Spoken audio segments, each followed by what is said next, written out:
नमस्कार मैत्रिणींनो, स्वामी तुमच्या सर्व इच्छा पूर्ण करो। तर आपल्या प्रत्येक मैत्रिणीचं जे खूप साऱ्या सेविकांचा असं प्रॉब्लेम आहे की मातृवंदना फॉर्म हा ओपन होत नाही आहे किंवा भरला जात नाही आहे। तर त्यासाठी आता नवीन पोर्टल आलं आहे, ते मी दाखवते कसं। तिकडे जाऊन तुम्ही भरा, तुमचा फॉर्म नक्कीच भरला जाईल। हे बघा, सर्वात प्रथम आपण गूगलवर जायचं आहे। इकडे जाऊन आपण क्लिक करणार आहोत। क्लिक केल्यावरती आता हे जे आहे ना, तिथे आपल्याला हे जे सर्चचं जे बटन आहे ना, तिकडे ना आपल्याला लिंक टाकायची आहे। ती मी सांगते कोणती लिंक आहे ती। बघा, हे दिसते तुम्हाला।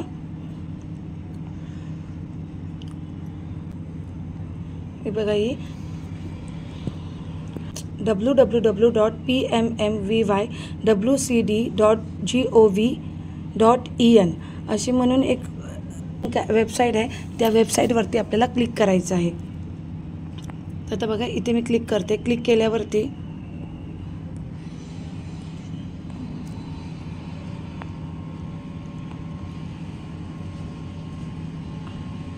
आता इथे काय येणार आहे, रिसोर्स फॉर द, आता हे जे दिसतं ना तुम्हाला, resource for the enrolment drive प्रधानमंत्री मातृवंदना, ह्याच्यावरती आपल्याला क्लिक करायचं आहे।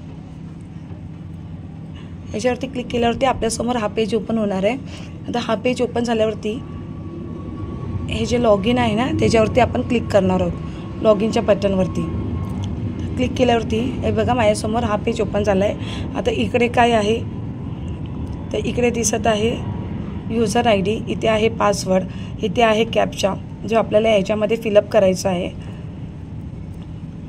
आणि हे आहे लॉगिन। ठीक आहे, तर मी सगळ्यात पहिला यूजर आय डी टाकून घेते। तर आता हे बघा, माझं सेव्ह आहे।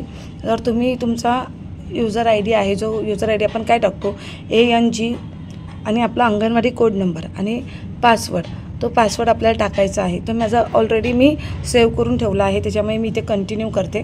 तर बघा मैत्रिणींनो, तुम्हाला दिसत असेल इथे माझा अंगणवाडी आणि कोड नंबर आणि इथे माझा पासवर्ड आहे। आता मला कॅप्चा टाकायचा आहे, तर मी कॅप्चा भरून घेते।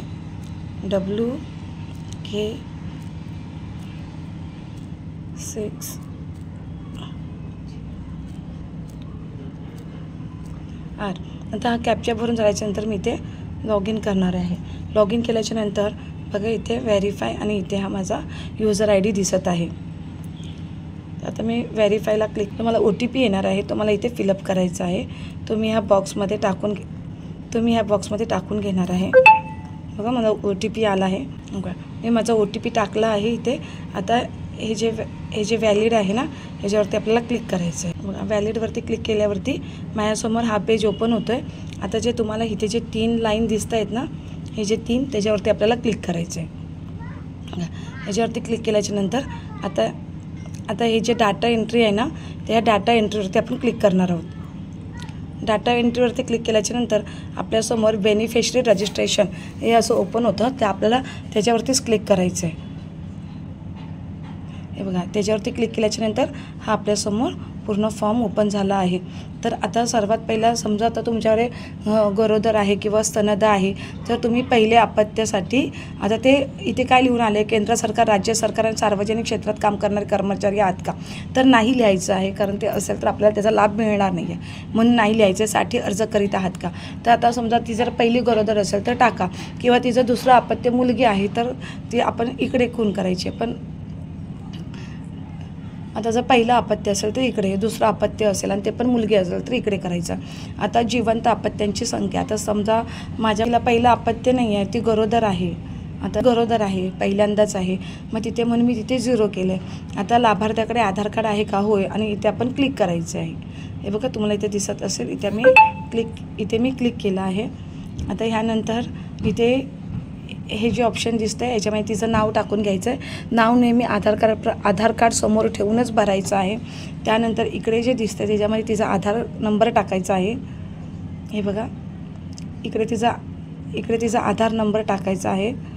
ठीक आहे, नंतर हे आपण तिचं हे जे दिसतं आहे ना, इथे आपण क्लिक करून घेणार आहोत की तिचं FRS झालं आहे की नाही। ते क्लिक केल्यावरती इथे क्लिक केल्यावरती तुम्हाला असं लिहून येईल, जर तिचं FRS झालं असेल तर तिथे सक्सेसफुली म्हणून येतं. सक्सेसफुली आपण तिथे आलं की ते आपण हे जे ओके आहे ना त्याच्यावरती आपल्याला क्लिक करायचं आहे. ठीक आहे. क्लिक केल्याच्यानंतर इकडे बघा हे जे दिसतंय इथे तिची जन्मतारीख घालायची आहे. मी ते ह्याच्यामध्ये तिचं वय आपोआप लिहून येणार आहे. नंतर आता इथे तिची आपण श्रेणी, आता हे काय आहे इथे काय दाखवत आहे श्रेणी, तर हा जो ॲरो आहे ना ह्याच्यावरती आपण क्लिक करणार आहोत. असं पेज ओपन होणार आहे. तर अदर्स किंवा ती जे देखील असेल SC असेल किंवा ST असेल तर ते आपण क्लिक करणार आहोत त्याच्यावरती. ठीक आहे. आता त्यानंतर इथे काय विचारले आपल्याला मोबाईल नंबर, तर त्या लाभार्थीचा मोबाईल नंबर टाकून घ्यायचा आहे जो आधार कार्डवरती आहे तोच टाकायचा आहे. ठीक आहे. पुढे आहे आता इथे काय विचारलं आहे, मोबाईल नंबर कोणाचा आहे, मोबाईल नंबर बिलॉंग टू, हे जे दिसतंय तुम्हाला त्याच्यावरती क्लिक करणार आहे. क्लिक केल्यावरती तो स्वतःचा आहे, नवऱ्याचा आहे, आईचा आहे, वडिलांचा आहे, सासूचा आहे, सासऱ्याचा आहे की अजून इतर कोणाचा आहे ते आपल्याला करायचं आहे. तर तिचा स्वतःचा असेल तर इथे आपण सेल्फ म्हणून टाकायचं आहे. बघा तुम्हाला इथे दिसत असेल ते आपण सेल्फ म्हणून टाकणार आहोत. ठीक आहे.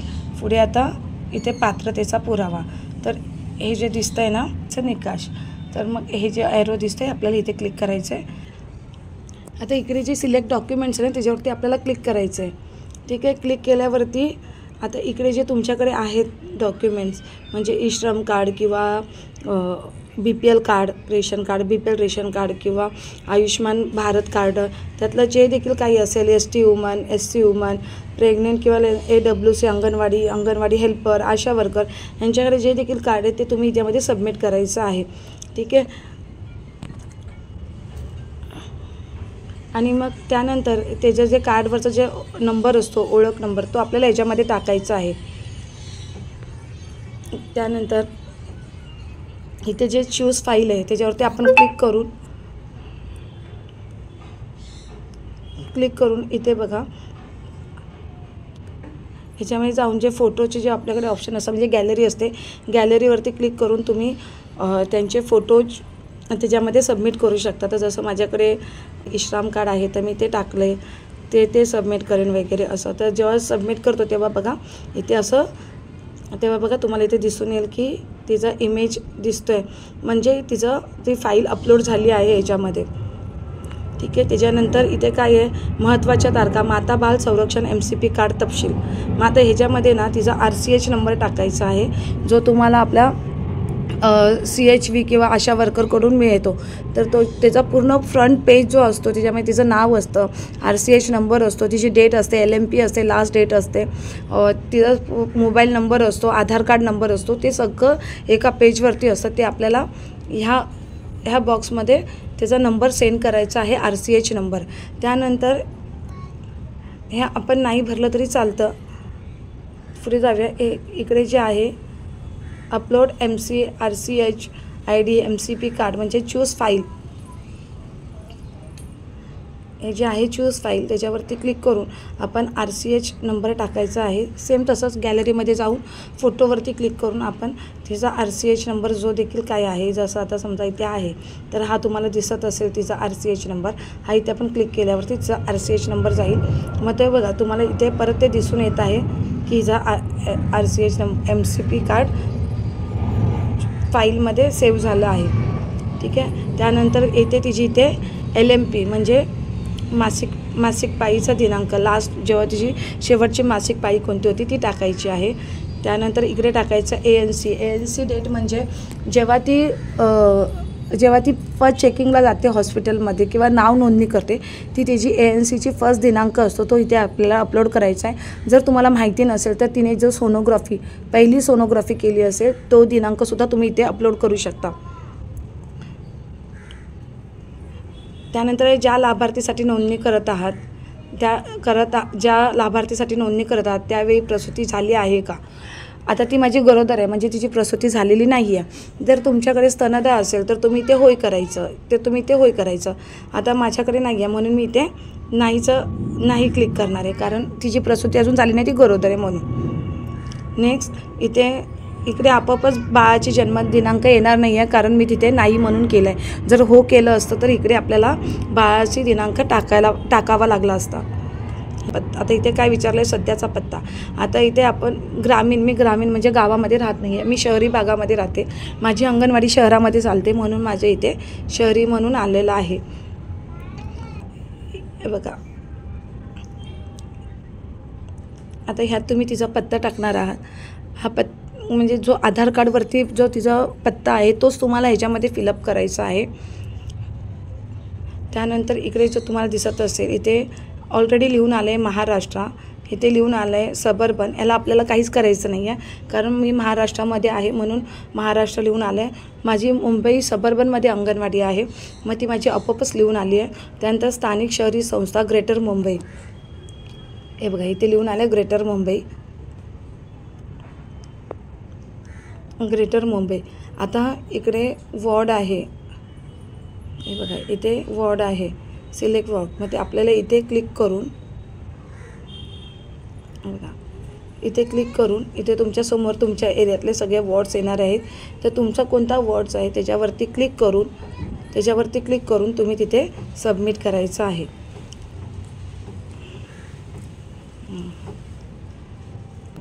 पिनकोड नंबर इथे आपण टाकणार आहोत. पिनकोड नंबर जो तुमचा असेल, तुमच्या आधार कार्डवरती पिनकोड नंबर दिलेला असतो तो आपल्याला याच्यावरती फिलअप करायचा आहे. त्यानंतर खाली बघा निर्देशित अंगणवाडी, म्हणजे आता हा फॉर्म कुठच्या अंगणवाडीकडून भरला जात आहे तो इकडे दिलेला आहे. तर ते इथे आपोआपच येतं, त्याला आपण काही करायचं नाही. त्यानंतर इकडे जे दिसतं आहे ते सबमिटचं बटन आहे. तुम्ही इथे जेव्हा सबमिट करणार तेव्हा पुढे फॉर्म जाईल. पुढे फॉर्म गेल्यावरती मग असं तुमच्यासमोर हा पेज ओपन होणार, ज्याच्यामध्ये लाभार्थ्याची सर्व माहिती आपण जी भरली आहे ती तुम्हाला दिसेल. लाभार्थ्याची माहिती भरलेली दिसल्यावरती आपण आहे ना, इथे जे सबमिटचं बटन आहे त्याच्यावरती क्लिक करायचं आहे. सबमिटचं बटन क्लिक केल्यावरती आपल्यासमोर पुढचा पेज ओपन होणार आहे. ते काय लिहून आलं आहे, बेनिफिशरी इज रजिस्टर्ड सक्सेसफुली असं लिहून आल्याच्यानंतर म्हणजे तुमचा फॉर्म सक्सेसफुली रजिस्टर झाला आहे. आता ओके जर दिसतं त्याच्यावरती तुम्हाला क्लिक करायचं. अशा प्रकारे तुमचा फॉर्म भरला जाईल.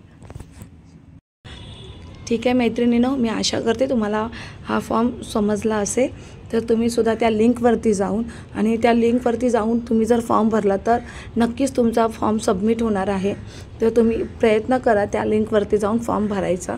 ज्यांचे फॉर्म भरले जात नाही आहेत तर प्लीज गुगलवर जाऊन ती लिंक टाईप करून तुम्ही तुमचे सगळ्या लाभार्थ्यांचे फॉर्म भरू शकता. आणि माझा जर हा व्हिडिओ तुम्हाला आवडला असेल तर please like, shares and subscribe करायला विसरू नका. काही प्रॉब्लेम असेल किंवा क्वेरी असेल तर कमेंट्समध्ये सांगायला विसरू नका. मी नक्कीच त्याच्या प्रश्नांची उत्तर देण्याचा प्रयत्न करेन. धन्यवाद.